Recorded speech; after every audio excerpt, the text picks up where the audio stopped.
जय गुरु जी संगत जी।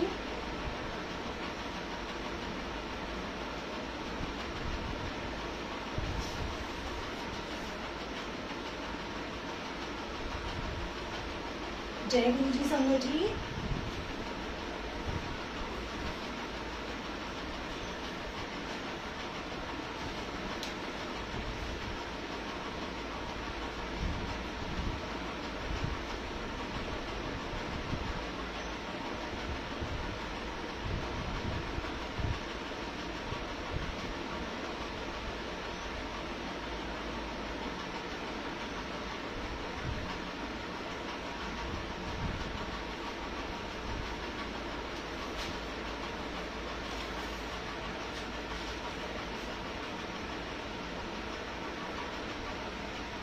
जय गुरु जी संगत जी, आ जाइए सब।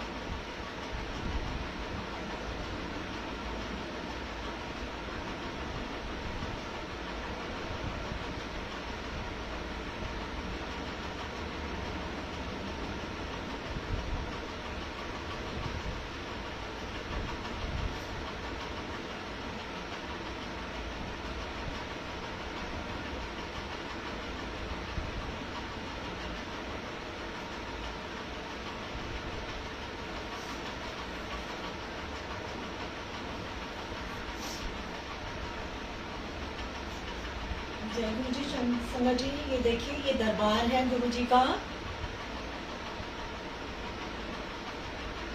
गुरु जी की गद्दी लगी हुई है। जल्दी जल्दी आ जाइए संगत जी।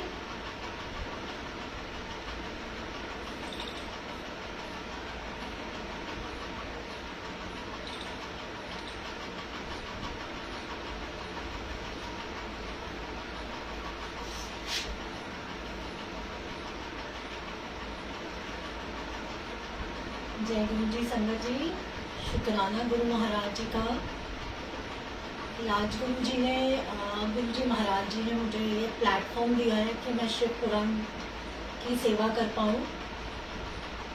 सुनील अंकल का बहुत बहुत शुक्राना है, जो सुनील अंकल ने मुझे ये सेवा बख्शी, जरिया बनाया गुरु जी ने उन्हें।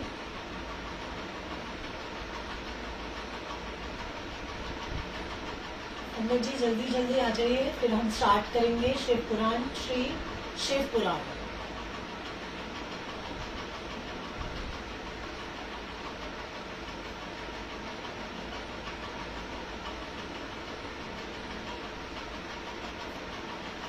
संगत जी आप लोगों को मेरी आवाज आ रही है?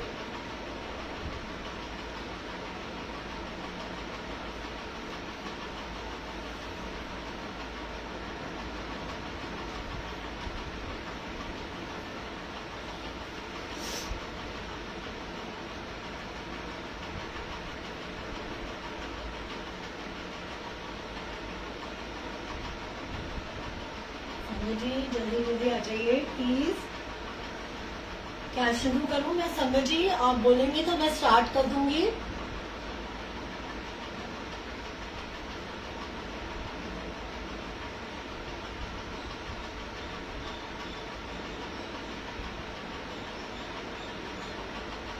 प्लीज संगत जी कोई मुझे रिप्लाई करे कि मैं स्टार्ट कर दूं।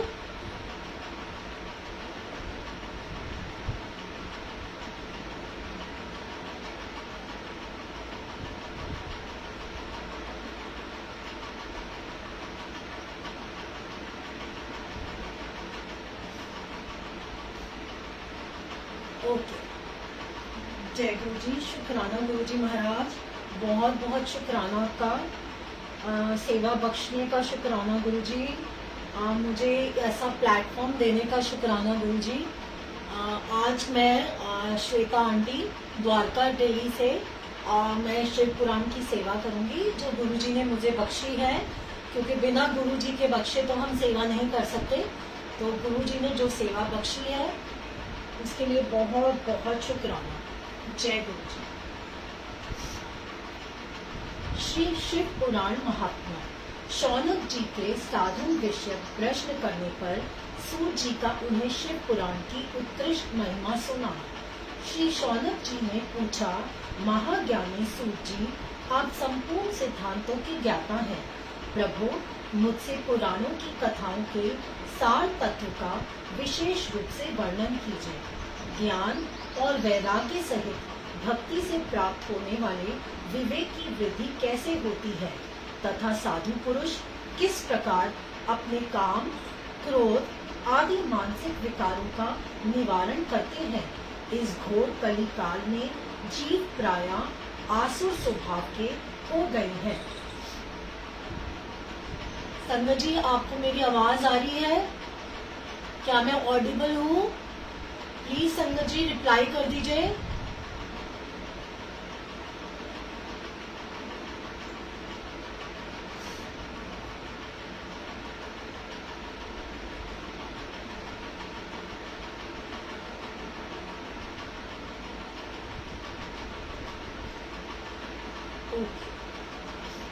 उस जीव समुदाय को शुद्ध देवी संपत्ति से युक्त बनाने के लिए सर्वश्रेष्ठ उपाय क्या है?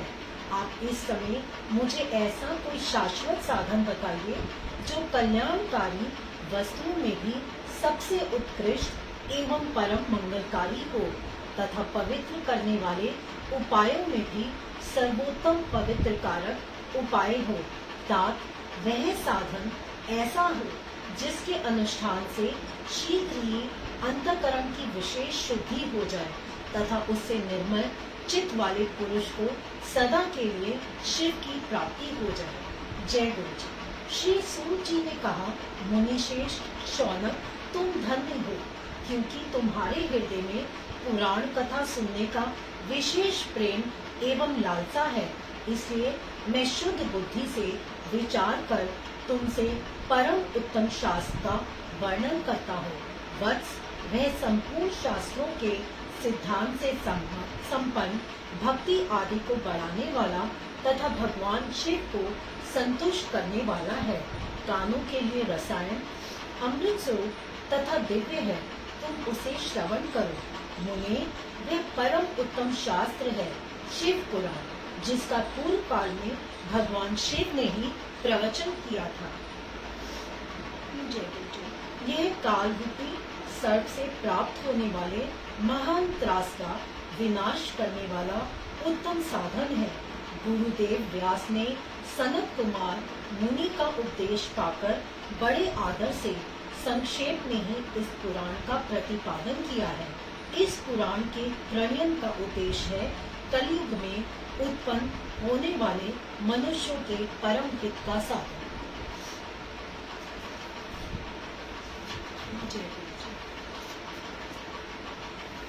यह शिव पुराण परम उत्तम शास्त्र है। इसे इस भूतल पर भगवान शिव का वाग्मय स्वरूप समझना चाहिए और सब प्रकार से इसका सेवन करना चाहिए।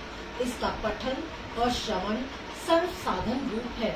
इससे शिव भक्ति पाकर शेषतम स्थिति में पहुंचा हुआ मनुष्य शीघ्र ही शिव पद को प्राप्त कर लेता है। इसलिए संपूर्ण यत्न करके मनुष्यों ने इस पुराण को पढ़ने की इच्छा की है अथवा इसके अध्ययन को अभिष्ट साधन माना है।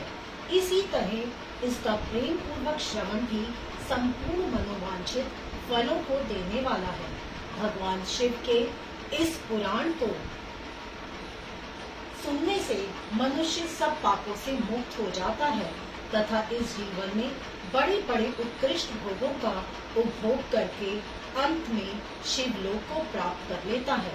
यह शिव पुराण नामक ग्रंथ 24,000 श्लोकों से युक्त है। जय गुरु जी। इसकी 7 संहिताएं हैं। मनुष्य को चाहिए कि वह भक्ति, ज्ञान और वैराग्य से संपन्न हो, बड़े आदर से इसका श्रवण करे।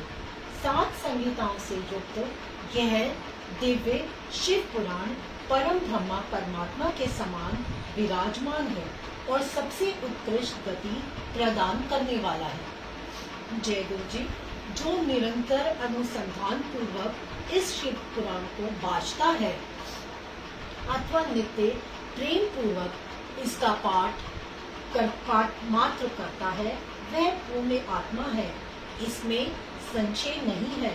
जो उत्तम बुद्धि वाला पुरुष अंत काल में भक्ति पूर्वक इस पुराण को सुनता है, उस पर अत्यंत प्रसन्न हुए भगवान महेश्वर उसे अपना धाम प्रदान करते हैं। जो प्रतिदिन आदर पूर्वक इस शिव पुराण का पूजन करता है, वह इस संसार में संपूर्ण भोगों को भोग कर अंत में भगवान शिव के पद को प्राप्त कर लेता है। जो प्रतिदिन आलस्य रहित हो, रेशमी वस्त्र आदि के वेष्टन में से इस शिव पुराण का सत्कार करता है, वह सदा सुखी रहता है। यह शिव पुराण निर्मल तथा भगवान शिव का सर्वस्व है। जो इलोक और परलोक में भी सुख चाहता हो, उसे आदर के साथ प्रयत्न पूर्वक इसका सेवन करना चाहिए। यह निर्मल एवं उत्तम शिव पुराण धर्म, अर्थ, काम और मोक्ष रूप चारों पुरुषार्थों को देने वाला है। अतः सदा प्रेम पूर्वक इसका श्रवण एवं विशेष पाठ करना चाहिए। जय गुरु जी। अध्याय दूसरा। शिव पुराण के श्रवण से देवराज को शिवलोक की प्राप्ति तथा चंचुला का पाप से भय एवं संसार से वैराग्य। श्री शौनक जी ने कहा, महाभाग सूत जी, आप धन्य हैं, परमार्थ तत्व के ज्ञाता हैं। आपने कृपा करके हम लोगों की यह बड़ी अद्भुत एवं दिव्य कथा सुनाई है।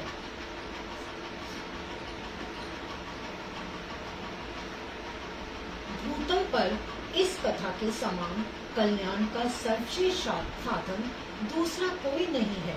यह बात हमने आज आपकी कृपा से निश्चय पूर्वक समझ ली। सूत जी, कलयुग में इस कथा के द्वारा कौन कौन से पापी शुद्ध होते हैं, उन्हें कृपा पूर्वक बताइए और इस जगत को कृतार्थ कीजिए। जय गुरु जी। सूत जी बोले, मुने, जो मनुष्य पापी, दुराचारी, खल तथा काम क्रोध आदि में निरंतर डूबे रहने वाले हैं, वे भी इस पुराण के श्रवण पठन से अवश्य ही शुद्ध हो जाते हैं।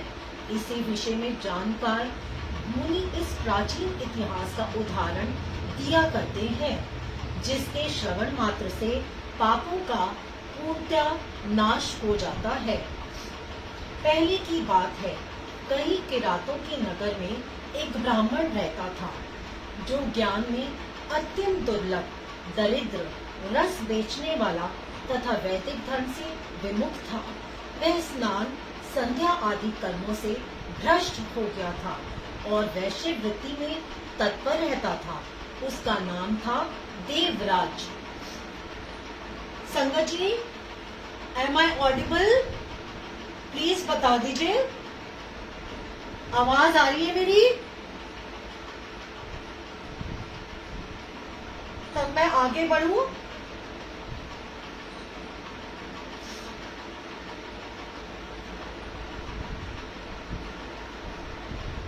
संगत जी, आवाज आ रही है मेरी? प्लीज रिप्लाई कर दीजिए।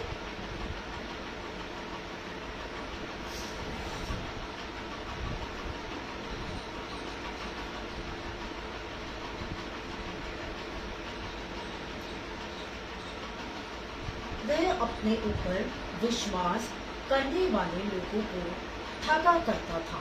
उसने ब्राह्मणों, क्षत्रियों, वैश्यों, शूद्रों तथा दूसरों को भी अनेक बहानों से मारकर उनका धन हड़प लिया था। परंतु उस पापी का थोड़ा सा भी धन कभी धर्म के काम में नहीं लगा था। वह वैश्यागामी तथा सब प्रकार से आचार भ्रष्ट था। एक दिन घूमता घामता वह देवलोक से प्रतिष्ठा अनुसार झूसी प्रयाग में जा पहुंचा। वहां उसने एक शिवालय देखा, जहां बहुत से साधु महात्मा एकत्र हुए थे। देवराज उस शिवालय में ठहर गया, किंतु वहां उस ब्राह्मण को ज्वर आ गया। उस ज्वर से उसको बड़ी पीड़ा होने लगी। वहां एक ब्राह्मण देवता शिव पुराण की कथा सुना रहे थे। ज्वर में पड़ा हुआ देवराज ब्राह्मण के मुखारविंद से निकली हुई उस शिव कथा को निरंतर सुनता रहा। एक मास के बाद 1 मास के बाद वह ज्वर से अत्यंत पीड़ित होकर चल बसा। यमराज के दूत आए और उसे पाशों से बांधकर बलपूर्वक यमपुरी में ले गए। इतने में ही शिवलोक से भगवान शिव के पार्षदगण आ गए। उनके गौर अंग कपूर के समान उज्जवल थे।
में क्या कहा जाए।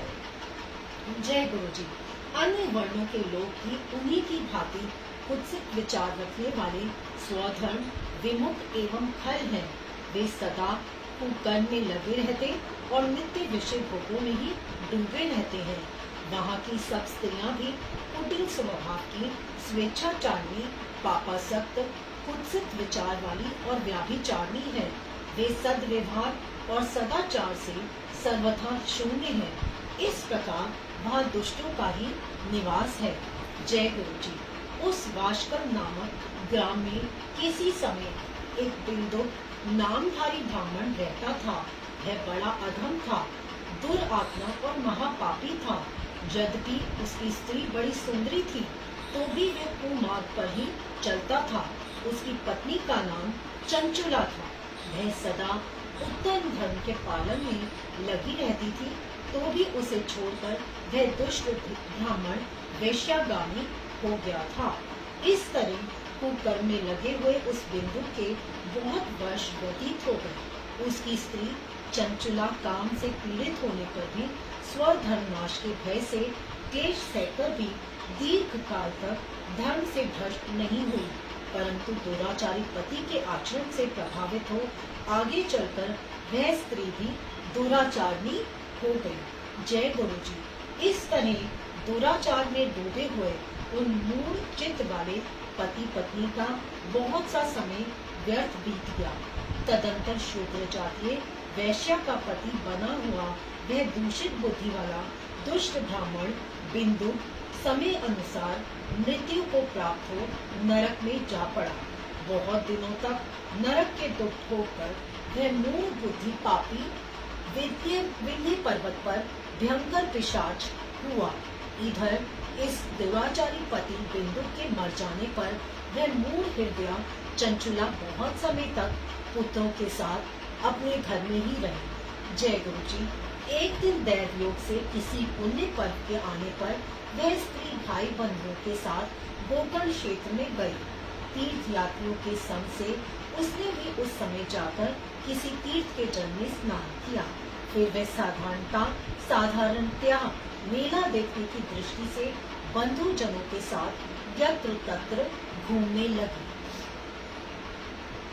घूमती घामती किसी देव मंदिर में गई और वहां उसने एक दैवज्ञ ब्राह्मण के मुख से भगवान शिव की परम पवित्र एवं मंगलकारिणी उत्तम पौराणिक कथा सुनी। कथावाचक ब्राह्मण कह रहे थे कि जो स्त्रियां परम पुरुषों के साथ व्याभिचार करती हैं, वे मरने के बाद जब यमलोक में जाती हैं, तब यमराज के दूत उनकी योनि में तपे हुए लोहे का परिघ डालते हैं। पौराणिक ब्राह्मण के मुख से यह वैराग्य बढ़ाने वाली कथा सुनकर चंचुला भय से व्याकुल हो वहां कांपने लगी। जब कथा समाप्त हुई और सुनने वाले सब लोग वहां से बाहर चले गए, तब वह भयभीत नारी एकांत में शिव पुराण की कथा बांचने वाले उन ब्राह्मण देवता से बोली। जय गुरु जी। चंचुला ने कहा, ब्रह्मान, मैं अपने धन को नहीं जानती थी, इसीलिए मेरे द्वारा बड़ा दुराचार हुआ है। स्वामी, मेरे ऊपर अनुपम कृपा करके आप मेरा उद्धार कीजिए। आज आपके वैराग्य रस से ओत इस प्रवचन को सुनकर मुझे बड़ा भय लग रहा है। मैं कांप उठी हूँ और मुझे इस संसार से वैराग्य हो गया है। मुझ मूढ़ चित्त वाली पापनी को धिक्कार है। मैं सर्वथा निंदा के योग्य हूँ। कुत्सित विषयों में फंसी हुई हूँ और अपने धन से विमुख हो गई हूँ। हाय, ना जाने किस किस घोर कष्टदायक दुर्गति में मुझे पड़ना पड़ेगा और वहाँ कौन बुद्धिमान पुरुष कुमार्ग में मन लगाने वाली मुझ पापनी का साथ देगा। मृत्यु काल में उन भयंकर यमदूतों को मैं कैसे देखूंगी, जब वे बलपूर्वक मेरे गले में फंदे डालकर मुझे बांधेंगे, तब मैं कैसे धीरज धारण कर सकूंगी। नरक में जब मेरे शरीर के टुकड़े टुकड़े किए जाएंगे, उस समय विशेष दुख देने वाली उस महायातना को मैं वहाँ कैसे सहूंगी। हाय, मैं मारी गई, मैं जल गई, मेरा हृदय विदीर्ण हो गया और मैं सब प्रकार से नष्ट हो गई, क्योंकि मैं हर तरह से पाप में ही डूबी रही हूँ। ब्रह्मांड, आप ही मेरे गुरु, आप ही माता और आप ही पिता हैं। आपकी शरण में आई हुई मुझ दीन अबला का आप ही उद्धार कीजिए, उद्धार कीजिए। सूची कहते हैं शौनक। इस प्रकार खेद और वैराग्य से युक्त हुई चंचुला ब्राह्मण देवता के दोनों चरणों में गिर पड़ी। तब उन बुद्धिमान ब्राह्मण ने कृपा पूर्वक उसे उठाया और इस प्रकार कहा। जय गुरु जी। अध्याय 3। चंचुला की प्रार्थना से ब्राह्मण का उसे पूरा शिव पुराण सुनाना और समय अनुसार शरीर छोड़कर शिवलोक में जा चंचुला का पार्वती जी की सखी एवं सुखी होना। ब्राह्मण बोले, नारी, सौभाग्य की बात है कि भगवान शंकर की कृपा से शिव पुराण की इस वैराग्य युक्त कथा को सुनकर तुम्हें समय पर चेत हो गया है। ब्राह्मण पत्नी, तुम डरो मत, भगवान शिव की शरण में जाओ। शिव की कृपा से सारा पाप तत्काल नष्ट हो जाता है। मैं तुमसे भगवान शिव की कीर्ति कथा से युक्त उस परम वस्तु का वर्णन करूंगा, जिससे तुम्हें सदा सुख देने वाली उत्तम गति प्राप्त होगी। जय गुरु जी। शिव की उत्तम कथा सुनने से ही तुम्हारी बुद्धि इस तरह पश्चाताप से युक्त एवं शुद्ध हो गई है। साथ ही तुम्हारे मन में विश्व के प्रति वैराग्य हो गया है। पश्चाताप ही पाप करने वाले पापियों के लिए सबसे बड़ा प्रायश्चित है। सत्पुरुषों ने सबके लिए पश्चाताप को ही समस्त पापों का शोधक बताया है। पश्चाताप से ही पापों की शुद्धि होती है। जो पश्चाताप करता है वही वास्तव में पापों का प्रायश्चित करता है, क्योंकि सत्पुरुषों ने समस्त पापों की शुद्धि के लिए जैसे प्रायश्चित का उपदेश किया है, वह सब पश्चाताप से संपन्न हो जाता है। जो पुरुष विधि पूर्वक प्रायश्चित करके निर्भय हो जाता है पर अपने कुकर्म के लिए पश्चाताप नहीं करता, उसे प्रायः उत्तम गति नहीं प्राप्त होती। जय गुरु जी। परंतु जिसे अपने कुकृत्य पर हार्दिक पश्चाताप होता है, वह अवश्य उत्तम गति का भागी होता है, इसमें संशय नहीं है। इस शिव पुराण की कथा सुनने से जैसी चित्त शुद्धि होती है, वैसी दूसरे उपायों से नहीं होती। जैसे दर्पण साफ करने पर निर्मल हो जाता है, उसी प्रकार इस शिव पुराण की कथा से चित्त अत्यंत शुद्ध हो जाता है, इसमें संशय नहीं है। मनुष्यों के शुद्ध चित्त में जगदम्बा पार्वती सहित भगवान शिव विराजमान रहते हैं। इससे वह विशुद्ध आत्मा पुरुष श्री शाम सदा शिव के पद को प्राप्त होता है। इस उत्तम कथा का श्रवण समस्त मनुष्यों के लिए कल्याण का बीज है। अतः यथोचित शास्त्रोक्त मार्ग से इसकी आराधना अथवा सेवा करनी चाहिए। यह भवबंधन रूपी रोग का नाश करने वाली है। भगवान शिव की कथा को सुनकर फिर अपने हृदय में उसका मनन एवं निअध्यासन करना चाहिए। इससे पूर्णतः चित्त शुद्धि हो जाती है। चित्त शुद्धि होने से महेश्वर की भक्ति अपने दोनों पुत्रों ज्ञान और वैराग्य के साथ निश्चय ही प्रकट होती है। तत्पश्चात महेश्वर के अनुग्रह से दिव्य मुक्ति प्राप्त होती है, इसमें संशय नहीं है।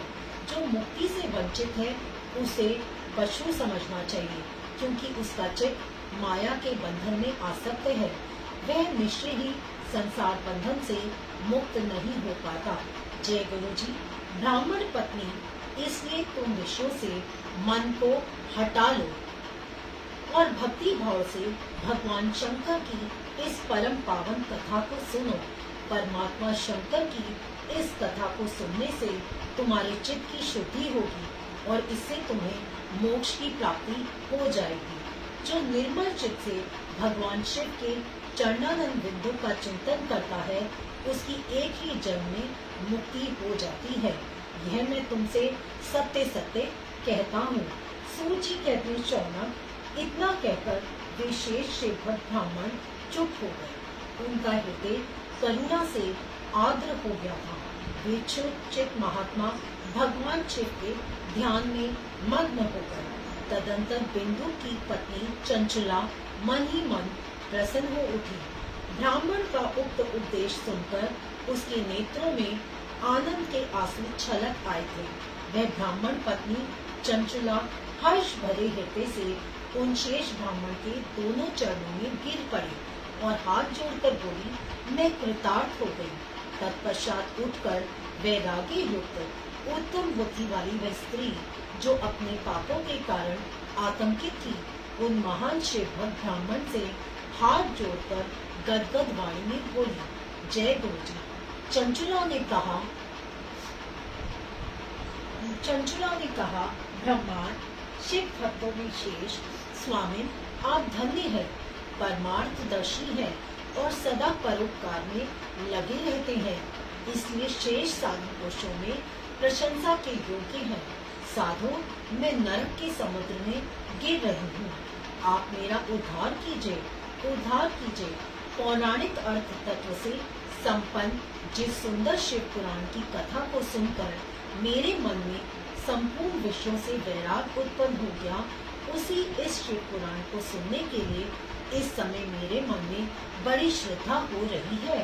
सूजी कहते हैं, ऐसा कहकर हाथ जोड़ उनका अनुग्रह पाकर चंचला उस शिव पुराण की कथा को सुनने की इच्छा मन में लिए उन ब्राह्मण देवता की सेवा में तत्पर हो वहां रहने लगी। तदंतर शिव भक्तों में शेष और शुद्ध बुद्धि वाले उन ब्राह्मण देव ने उसी स्थान पर उस स्त्री को शिव पुराण की उत्तम कथा सुनाई। जय गुरु जी। इस प्रकार उस गोकर्ण नामक महाक्षेत्र में उन्हीं शेष ब्राह्मण से उसने शिव पुराण की वह परम उत्तम कथा सुनी जो भक्ति, ज्ञान और वैराग्य को बढ़ाने वाली तथा मुक्ति देने वाली है। उस परम उत्तम कथा को सुनकर वह ब्राह्मण पत्नी अत्यंत कृतार्थ हो गई। उसका चित्त शीघ्र ही शुद्ध हो गया।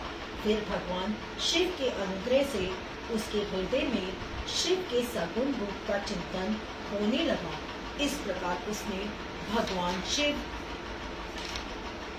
में लगी रहने वाली उत्तम बुद्धि पाकर शिव के सच्चिदानंदमय स्वरूप का बारंबार चिंतन आरंभ किया।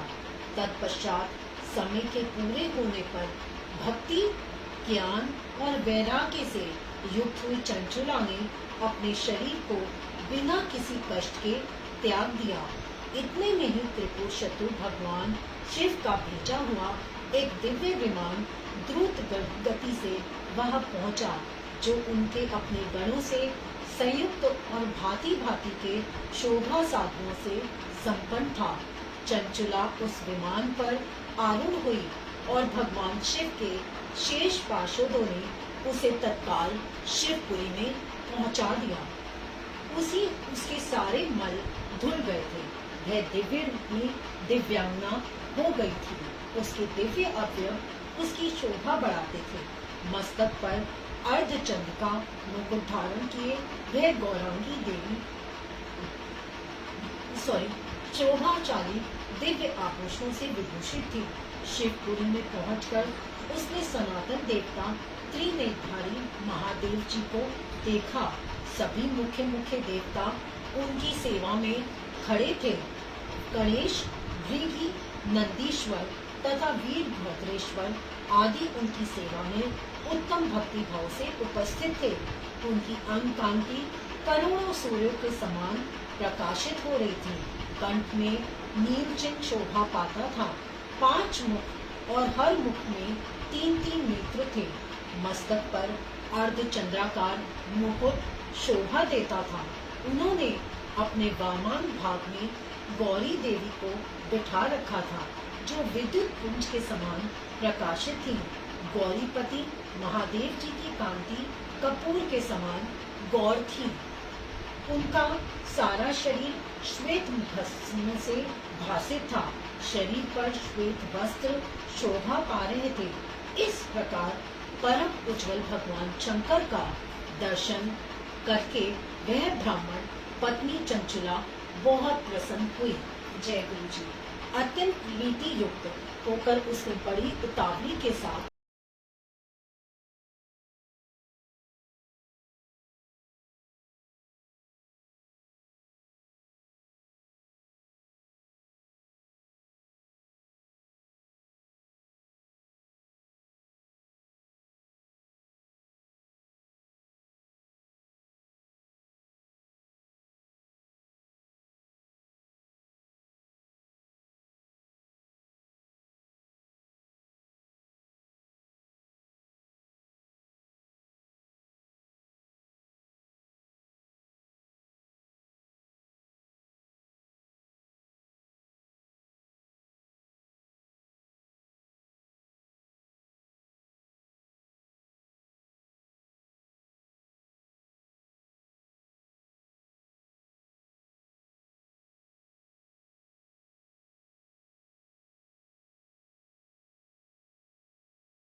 पड़ा।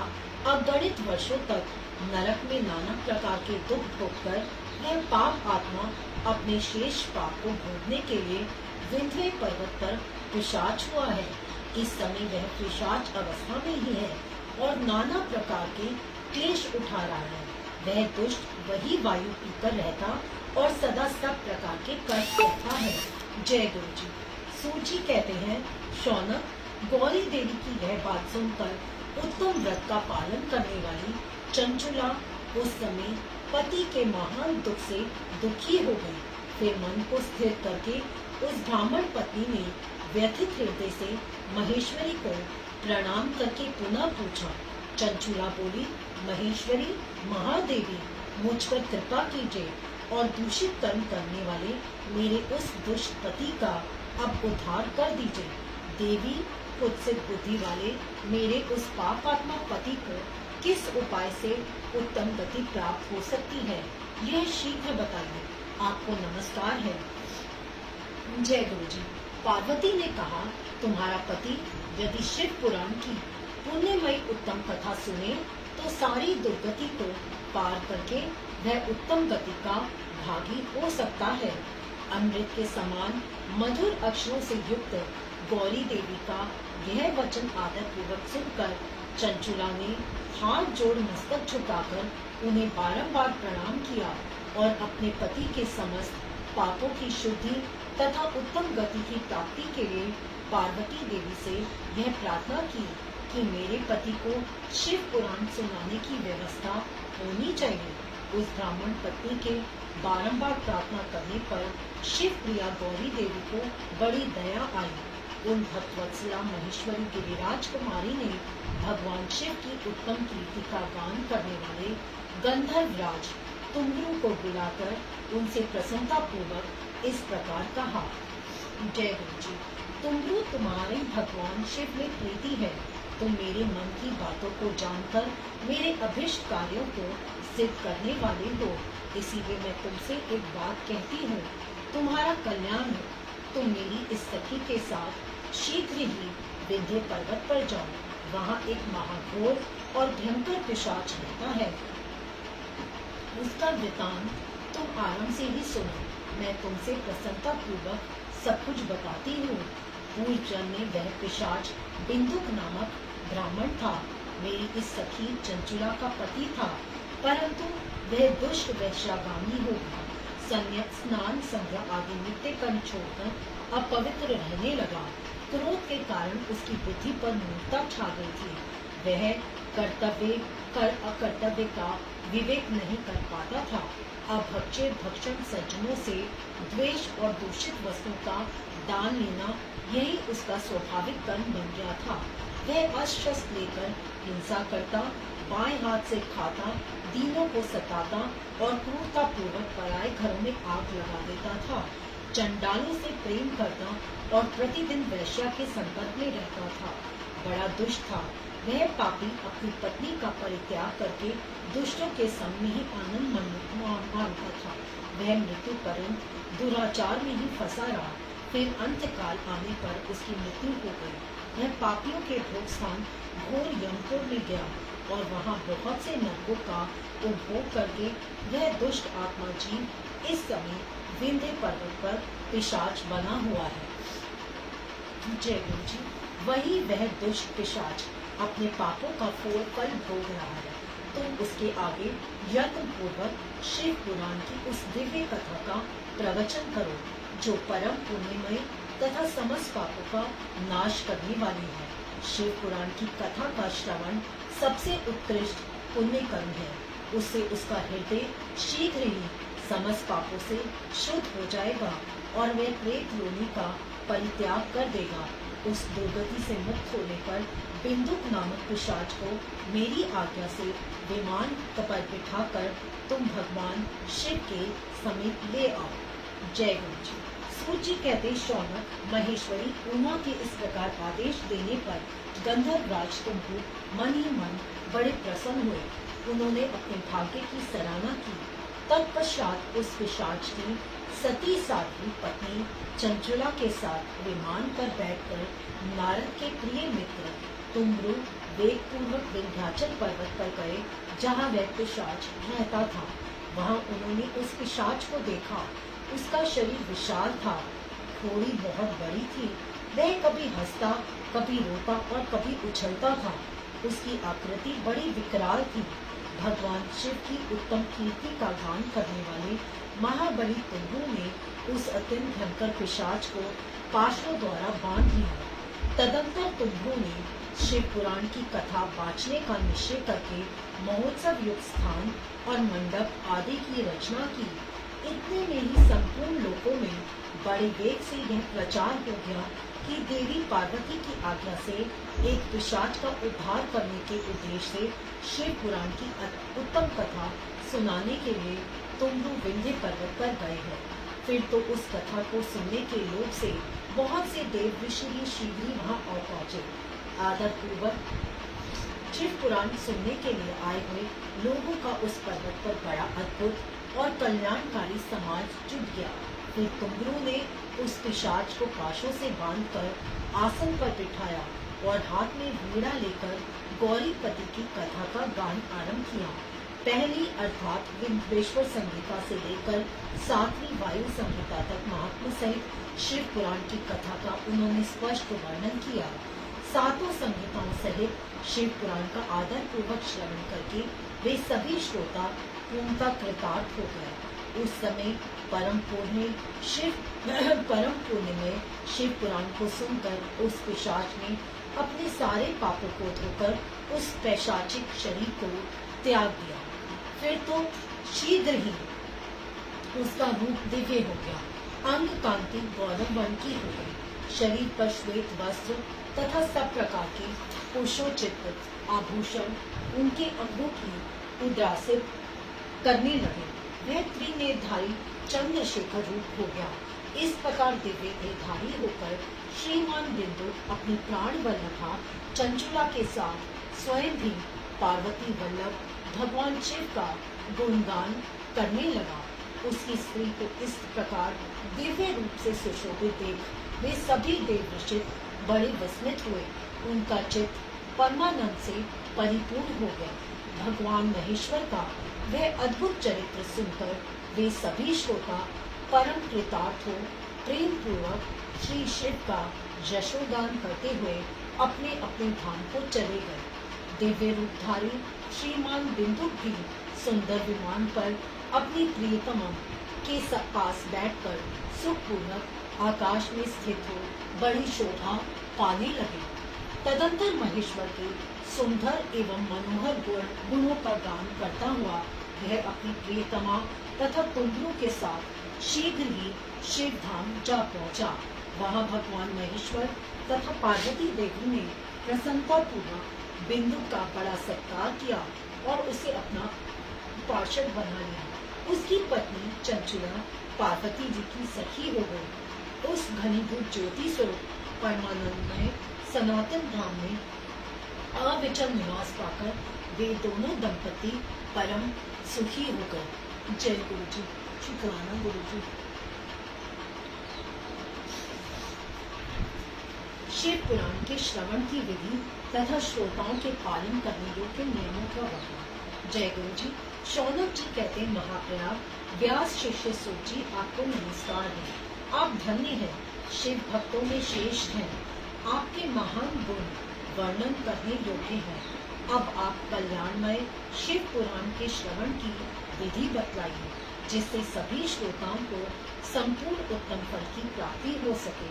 सूत जी ने कहा, मुनि शौनक, अब मैं तुम्हें संपूर्ण फल की प्राप्ति के लिए शिव पुराण के श्रवण की विधि बता रहा हूँ। पहले किसी ज्योतिषी को बुलाकर दान मान से संतुष्ट करके अपने सहयोगी लोगों के साथ बैठकर बिना किसी विघ्न बाधा के कथा की समाप्ति होने के उद्देश्य से शुद्ध मुहूर्त का अनुसंधान कराएं और प्रयत्न पूर्वक देश देश में स्थान स्थान पर यह संदेश भेजें कि हमारे यहाँ शिव पुराण की कथा होने वाली है। अपने कल्याण की इच्छा रखने वाले लोगों को उसे सुनने के लिए अवश्य पधारना चाहिए। कुछ लोग भगवान श्री हरि की कथा से बहुत दूर पड़ गए हैं। कितने ही स्त्री, शूद्र आदि भगवान शंकर के कथा कीर्तन से वंचित रहते हैं। उन सबको भी सूचना हो जाए, ऐसा प्रबंध करना चाहिए। देश देश में जो भगवान शिव के भक्त हों तथा शिव कथा के कीर्तन और श्रवण के लिए उत्सुक हो, उन सबको आदर पूर्वक बुलवाना चाहिए और आए हुए लोगों का सब प्रकार से आदर सत्कार करना चाहिए। शिव मंदिर में, तीर्थ में, वन प्रांत में अथवा घर में शिव पुराण की कथा सुनने के लिए उत्तम स्थान का निर्माण करना चाहिए। केले के खंभों से सुशोभित एक ऊंचा कथा मंडप तैयार कराएं। उसे सब ओर फल, पुष्प आदि से तथा सुंदर चंदोवे से अलंकृत करें और चारों ओर ध्वजा पत्ता का लगाकर तरह तरह के सामानों से सजाकर सुंदर शोभा संपन्न बना दें। भगवान शिव के प्रति सब प्रकार से उत्तम भक्ति करनी चाहिए। वही सब तरह से आनंद का विधान करने वाली है। परमात्मा भगवान शंकर के लिए दिव्य आसन का निर्माण करना चाहिए तथा कथावाचक के लिए भी एक ऐसा दिव्य आसन बनाना चाहिए जो उनके लिए सुखद हो सके। उन्हें नियम पूर्वक कथा सुनने वाले श्रोताओं के लिए भी यथा योग्य सुंदर स्थानों की व्यवस्था करनी चाहिए। अन्य लोगों के लिए साधारण स्थान ही रखना चाहिए जिसके मुख से निकली हुई वाणी देहधारियों के लिए कामधेनु के समान अभिष्ट फल देने वाली होती है। उस पुराण वेता विद्वान वक्ता के प्रति तुच्छ बुद्धि कभी नहीं करनी चाहिए। संसार में जन्म तथा गुणों के कारण बहुत से गुरु होते हैं, परंतु उन सब में पुराणों का ज्ञाता विद्वान ही परम गुरु माना गया है। पुराण वेता पवित्र, दक्ष, शांत, ईर्ष्या पर विजय पाने वाला, साधु और दयालु होना चाहिए। ऐसा प्रवचन कुशल विद्वान इस पुण्यमय कथा को कहे।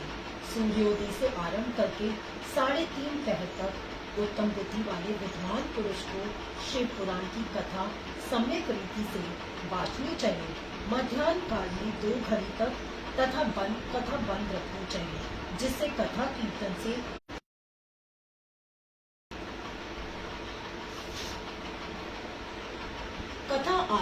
कथा प्रारंभ के दिन से एक दिन पहले व्रत ग्रहण करने के लिए वक्ता को शौच करा लेना चाहिए। जिन दिनों कथा हो रही हो उन दिनों प्रयत्न पूर्वक प्रातः काल का सारा नित्य कर्म संक्षेप से ही कर लेना चाहिए।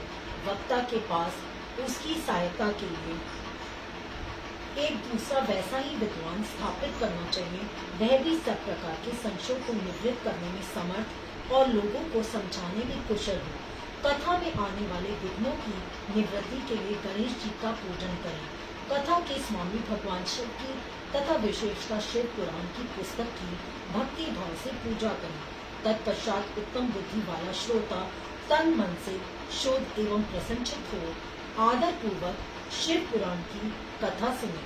जो वक्ता और श्रोता अनेक प्रकार के कर्मों में भटक रहे हों, काम आदि 6 विकारों से युक्त हो, स्त्री में आसक्ति रखते हो और पाखंडपूर्ण बातें कहते हो, वे पुण्य के भागी नहीं होते। जो लौकिक चिंता तथा धन, ग्रह एवं पुत्र आदि की चिंता को छोड़कर कथा में मन लगाए रहते हैं, उन शुद्ध बुद्धि पुरुषों को उत्तम फल की प्राप्ति होती है। जो श्रोता श्रद्धा और भक्ति से युक्त होते हैं, दूसरे कर्मों में मन नहीं लगाते और मौन, पवित्र एवं उद्देश्य शून्य होते हैं, वे ही पुण्य के भागी होते हैं। जय गुरु जी। शुक्राना गुरु जी। सूची बोले शौनक, अब शिव पुराण सुनने का व्रत लेने वाले पुरुषों के लिए जो नियम है उन्हें भक्ति पूर्वक सुनो। नियम पूर्वक इस शेष कथा को सुनने से बिना किसी विघ्न बाधा के उत्तम फल की प्राप्ति होती है। जो लोग दीक्षा से रहित हैं, उनको कथा श्रवण में अधिकार नहीं है, अतः उन्हें कथा सुनने से इच्छा वाले सब लोगों को पहले वक्ता से दीक्षा ग्रहण करनी चाहिए। जो लोग नियम से कथा सुने, उनको ब्रह्मचर्य से रहना, भूमि पर सोना, पत्थर में खाना और प्रतिदिन कथा समाप्त होने पर ही अन्न ग्रहण करना चाहिए। जिसमें शक्ति हो वह पुराण की समाप्ति तक उपवास करके शुद्धता पूर्वक भक्ति भाव से उत्तम शिव पुराण को सुने। इस कथा का व्रत लेने वाले पुरुष को प्रतिदिन एक ही बार हविष्यान्न भोजन करना चाहिए। जिस प्रकार से कथा श्रवण का नियम सुखपूर्वक सक सके वैसे ही करना चाहिए।